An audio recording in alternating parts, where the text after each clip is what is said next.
নয়, আমি বেশ কিছু তথ্য নিয়ে এর আগেও পর্যটন ইকোনমি, কনসার্ট ইকোনমি নিয়ে তোমার চ্যানেলে একাধিক অনুষ্ঠান ডেটাবেস করেছি।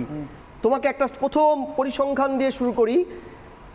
রিলিজিওসিটি, যে দ্য ওয়ার্ল্ড ভ্যালু সার্ভের রিপোর্ট বলছে ভারত 14 সালের মোদির নেতৃত্বাধীন সরকার ক্ষমতায় আসার পরে পৃথিবীতে সমস্ত দেশের মধ্যে মন্দির অর্থনীতিতে তাদের যে গ্লোবাল সার্ভে, আমার কাছে একদম রিপোর্টটা এখানে স্পেসিফিকভাবে তোলা, অযোধ্যার ইস্যুতে আমরা এই রিপোর্টটা করে তোমার চ্যানেলে দেখিয়েছিলাম। সেখানে পৃথিবীতে দুটো দেশ এই পুঁজির এই চরম ক্রাইসিস লকডাউনের পরে তাতে উজ্জীবিত হয়েছে এর হাত ধরে। তার মধ্যে 1 নম্বরে কাজাকিস্তান, 2 নম্বরে 12.1, মনে রাখতে হবে কাজাকিস্তান 15.7, ভারত 12.1 নিয়ে বিশ্বের দ্বিতীয় স্থানে আছে। এটা ঈর্ষণীয় সত্য। দেশের প্রধানমন্ত্রী যেখানে বলছেন সরাসরি আমরা ব্লু ইকোনমির অ্যাসপেক্টটাকে চাইছি, পুঁজি বড্ড ক্রাইসিসে ভুগছে। অনির্বাণ, এই জায়গায় নতুন পথের সন্ধান যারা দিতে পারছে তারা কিন্তু এগিয়ে থাকছে। ফলে যেখানে এত বড় ঘটনা, তুমি খেয়াল করবে যে আরেকটা যে ফ্রাম জেফারিস পরিষ্কার বলছে অযোধ্যায় পরিকাঠামো তৈরির পরে 50 বিলিয়ন মানে 5 কোটি পর্যটক এসেছে। শুধু তাই নয়, এই সরকার ক্ষমতায় আসার পরে বারাণসীতে কাশী বিশ্বনাথ ধামের সংস্কারের পরে গোয়ার চাইতে, গোয়ায় 80 লক্ষ লোক ছিল, এবার 7 কোটি ছাড়িয়েছে, মানে গোয়াকেও ছাপিয়ে যাচ্ছে মানুষ। এই যে পার্টগুলো তোমরা হেডলাইনে দেখাচ্ছিলে, ভারতের 700 শতাব্দী ধরে ধর্মের সাথে একটা অনুষঙ্গ আছে মানুষের জীবনের। এটা শুধু বিশ্বাস নয়, এটা আমাদের জীবন পথের একটা উপাদেয় সত্য। যেখানে 1.3 বিলিয়ন, আমাদের সোমনাথ টেম্পল থেকে শুরু করে বিশ্বনাথ মন্দির, আমাদের দেশে যেখানে যেখানেই মন্দির ছিল সেগুলো ছিল একই সঙ্গে তীর্থস্থান, এবং সেগুলো ছিল ব্যবসার জায়গা, সেগুলো ছিল অ্যাসেট তৈরি করার জায়গা। এবং ঠিক সেই কারণেই বারবার বিদেশি আক্রমণের মুখে এই জায়গাগুলো আক্রান্ত হয়েছে। এবার আমার প্রশ্ন, আপনি যখন নিজের দেশকে অমূল্য ভারত বলছেন, তখন সেই দেশের মানুষের প্রাণটাকে অমূল্য হিসেবে ট্রিট করতে হবে। তার জন্য যদি আপনার পুলিশ ভিড় নিয়ন্ত্রণ করতে না পারে, আমি কিন্তু এখানে আর উত্তরপ্রদেশ ধরে বলছি না, আমি বলছি সবকটা যিনি দেখছেন তার দেশ যেমন উত্তরপ্রদেশও, তার দেশও পশ্চিমবঙ্গ হয়, পশ্চিমবঙ্গের কথা আসবো। কিন্তু আজকে ঠিক যে কারণে তৃণমূল কংগ্রেসকে কোনো প্রশ্ন করলে অন্য রাজ্যে আমি আটকাই, আমি আজকে ঠিক এই একই কারণে উত্তরপ্রদেশে বেশি করে থাকতে চাই। আমাকে ওই জায়গাটাই, আজকের দিনটা উত্তরপ্রদেশের উত্তর দেওয়ার দিন, পশ্চিমবঙ্গের। ভারত সরকার এই যে পরিকাঠামোটা, এই যে ইকোনমিটাকে দাঁড়িয়ে থাকার জন্য পরিকাঠামোয় 12% ইনভেস্ট করেছে, খেয়াল রাখতে হবে। তাহলে আজকে ইউপির গভর্নমেন্ট, যে যোগী আদিত্যনাথের সরকার, আমি দার্থহীন ভাষায় বলছি, আগের দিনও একটা চ্যানেলে আমি বলেছিলাম যে অত্যাধিক গ্ল্যামার আনা, নিজেকে হামবড়া ভাব। ভারত সরকারের কোন কেন্দ্রীয় মন্ত্রীকে যোগী আদিত্যনাথ এই কুম্ভ মেলায়, মহাকুম্ভ মেলা, তাতে ঘেঁষতে দেয়নি। তোমাকে আমি বলছি, শুধু আমি হিন্দুত্বের অন্যতম মুখ হব, আমি সমস্ত ক্রেডিটটা নেব। এই কারণে যখন এত বড় একটা নেগলিজেন্সি উনি আনলেন, এই যে আত্মগরিমার থেকে, আজকে খেয়াল রাখতে হবে ভারতের এই ইন্ডাস্ট্রিটায় 80 বিলিয়ন পিপুল, অর্থাৎ টোটাল ইকোনমির 12% দাঁড়িয়ে আছে। এই কুম্ভের পরে সেটা দাঁড়াতো কোথায় গিয়ে? সেটা মার খেলো তার আত্মকেন্দ্রিকতার জন্য। বেশ, জন্টু বড়াক, আপনি যা বলছেন আমি ঠিক একদম এই প্রশ্নটা নিয়ে কেয়ার কাছে আসবো। কেয়া, একটা অভিযোগ আপনারা করে থাকেন বিরোধীদের জন্য, কৃতিত্ব কারা রাজনীতি করে? এটা কি কৃতিত্ব নিতে গিয়ে ঘটে কেন, কৃতিত্ব নেওয়ার রাজনীতি করতে গিয়ে? কেয়া, জন্টু বড়াক যা বলছেন। ঝন্টু বাবু, জানি না কোথা থেকে এই তথ্যটা পেয়েছেন, কাউকে ঘেঁষতে দেয়নি কোনো কেন্দ্রমন্ত্রী, আমি বলিনি।